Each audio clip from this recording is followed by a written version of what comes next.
that actually prove conclusively that despite the Home Office guidance that I've just quoted, saying that children must not be taken into care as a result of detention, that does not prevent it happening. So these are 3 cases that we've worked on. As Maggie said, I've worked at BID for 2 years, and if we've encountered 3 cases in that time, you can be certain there are others.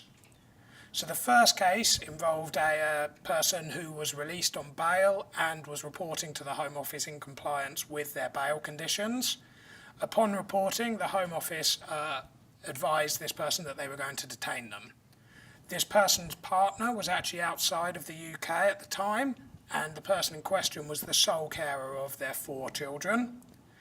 They advised the immigration officers that there was no one else to care for the children if they were taken into detention. They contacted us from the detention centre, and we made written submissions to this effect, quoting that guidance I just quoted, and the Home Office detained this person, and the children were taken into care for 5 days as a result, whilst the other parent who was overseas attending her father's funeral had to make arrangements to come back, but the 4 children were taken into care as a result of that decision making, with the Home Office fully aware that that would be the consequences. The second case, TA, involved someone who was detained when their partner was heavily pregnant.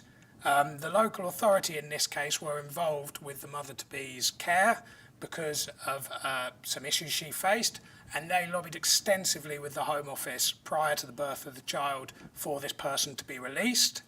The Home Office refused to release this person, who had no criminal record. They were a failed asylum seeker, there were no criminal concerns, and they had been reporting to the Home Office for 18 months prior to being detained. They were detained upon reporting.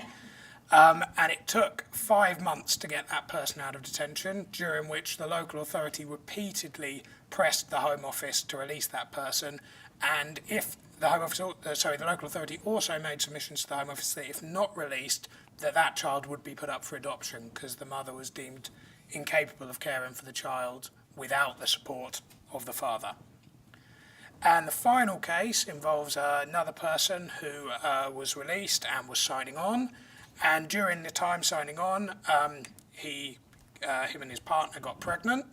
And when he went to report the first time after the birth of the child, he produced the birth certificate for the Home Office, and the Home Office detained him. After being detained, the local authority became heavily involved in the case with the mother and the newly born child, and the mother and the baby were actually placed into something called the baby unit, and it was pretty clear, and the local authority